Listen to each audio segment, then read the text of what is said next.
And let's welcome back to the Rob Newton Resource Hour. Let's welcome back Dr. David Klein of the Stages of Life Institute in Longwood, Florida. A little bit later on, we'll give you the contact information for that. But today we promised our listeners, Doctor, that we'd talk about insomnia. I'm one of those that you talk about when you're doing this on our other radio shows, that if I have any light at all emitting from anywhere, it could be that little light on the cable box, I can't sleep.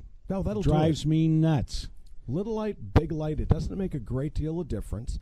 Any light at all, okay, is going to get picked up, and it's going to change the way your brain operates during and through sleep. Those little night lights that we leave for children are devastating to these kids, and they should be done away with. Sleep is a funny kind of a thing, okay? We all tend to consider sleep to be, just let's say the switch is turned off, the power's out, and everything rests. But it could not be further from the truth. During sleep, your brain is every bit as active metabolically as it is during the day. It's just doing something a little different, something akin to what your computer does when it defrags. Okay? Don't bother the computer while it's defragging. And the same thing is true while we're sleeping. And, of course, when we're defragging, we're getting rid of all the little bits and pieces, and we're kind of winding through the things in our computer, and it speeds it up when we turn it back on. So are you saying that during the day we're getting so much in there that the brain's got to kind of filter out everything and put it in the right files? Surprise, surprise, surprise. That's exactly what it is, okay?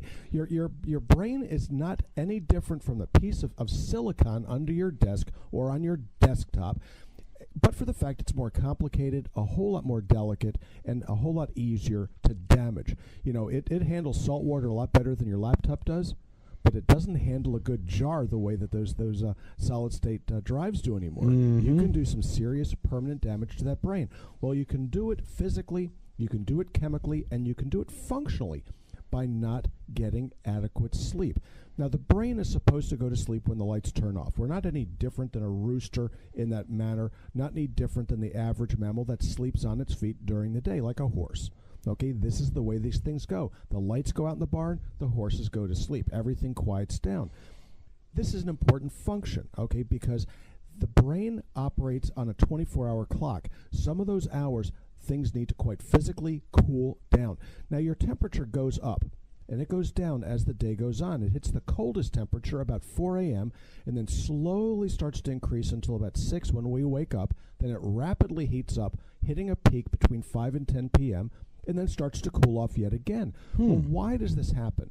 It happens as a result of the body's metabolic need to do certain types of chemical reactions which all have different Tmaxes. These are temperatures upon which they operate most efficiently, and the brain, as well as the rest of the body, has to go through this cycle in order for it to do all the jobs that need to be done. When you don't sleep through the night, when you don't go to bed at the appropriate time, when you don't get up when you're supposed to, it throws this very complicated machine into a tailspin. So you can't go ahead and do these shift worker changes. You know, these people get sick. Okay, they can get real sick real early in life by working through the night because they get a shift differential. During the weekend because they get a different shift differential, and then think that they're going to function like real human beings on the days that they're off.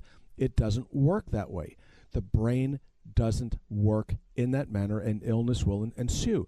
So what is insomnia, really? Okay, it's the inability to sleep. Mid-insomnia, early insomnia, late insomnia, they're all different. Early insomnia is the inability or the lack of ability to get to sleep. Not, you may lie there 10, 15, 20 minutes. That's abnormal. You should be asleep in 2 to 3 minutes. Mid-insomnia, you wake up in the middle of the night, can't get back to bed comfortably. And then late insomnia, that's the insomnia that happens later on in the morning, early morning awakening, it's sometimes called. Each of these things is thought to represent a different type of deficiency. Early insomnia, okay, that's usually serotonin, melatonin, dopamine type issues. Okay, so how do you fix this? Well, what we'll do is we'll go out and give people these GABAergics. We'll give them benzodiazepines. We'll give them antihistamines. We're giving them everything that they need except for a dark room and a pillow. Okay, can't get to sleep. Let's give them a chemical. Bad idea. Middle of the night. Okay, 2, 3, 4 in the morning. Wake up, can't get back to bed. That's an adrenal insufficiency issue. Has nothing to do with anything else. You shut the adrenals down, you'll wake up in the middle of the night because you have inadequate cortisol on level. Late insomnia. Well, I get up at 4:35 in the morning, can't get back to bed. That's typically the depressive. Somebody has organic depression, they'll get up early in the morning and can't get back to bed. So when you treat somebody for insomnia, it's not a matter of throwing something at them, it's getting a good feeling for what might be causing the issue to begin with. If you have a gal that has, let's say, estrogen dominance and that she wakes up with night sweats in the middle of the night, well, what good is it to give them an antihistamine when they should be receiving hormone balance? What good is it to give somebody who's depressed a dopaminergic if it's the inappropriate medication for that individual? So you have to look at the circumstance, you have to look at the symptoms before you go ahead and start throwing things at people. Why do some people need a buzz or a little bit of fan noise to go to sleep? White, they call that white noise. Is that right? Okay. Yeah, there's some individuals, myself being one of them, that has tinnitus or ringing in the ears. This is a stimulus. It doesn't come from an outside source. It actually comes from damage to the inner ear itself, and it'll drive the average individual nuts. So you look for something that'll drown over it. It's almost like scratching poison ivy. There are those individuals that need that. There's some people that just simply need the hypnosis from it. Another issue. It gets them into that type of alpha rhythm, that type of alpha sleep that they need. It's a little different. That is weird. So even though we don't realize we're hearing the ambulance go by or the train go by in the middle of the night, that is somehow interfering with our sleep? Oh, it will. It'll do it every time. Your ears didn't go to sleep. Okay, your ability to remember it did. Okay, so it will wake you up. Sounds will wake you up. Having a lousy bed will wake you up. Right. There are lots of ways to damage people. There are lots of ways to hurt ourselves and hurt each other. So what do we do chemically to put ourselves to sleep that could cause damage? The folks that are listening to this are going to need to listen very, very carefully to this. There you go. Okay, the sleeping medications that most people take will cause Alzheimer's-like symptoms in folks over the age of 60. Now, that ought to scare the urine out of you. I guess. Yeah, you go get those Depends right now because you're going to need them. It works something like this. Antihistamines cause Alzheimer's-like symptoms. The medications that we give people to treat Alzheimer's increase histamine levels. Think that one through. The same thing is true of the anti-serotonergics. Okay, so the medications that we give to treat Alzheimer's are exactly the flip opposite of those antihistamines that you're taking as sleepers. Benzodiazepines, things like Xanax, Ativan, and like Ambien for that matter, okay, will also cause cognitive dysfunction. They will cause anterograde amnesia. What does that mean? You can't remember anything or much of anything after you take the medication. Sounds a little bit like short-term memory loss. Sounds a lot like Alzheimer's. Oh, boy. Oh, exactly. So here's how you handle folks that need to sleep that might have a little age on them, like me. Okay, one, avoid those sleep medications that are advertised on television. They're no good for you. They're not going to be good for you. They're never going to be good for anybody. So what do you take? Melatonin.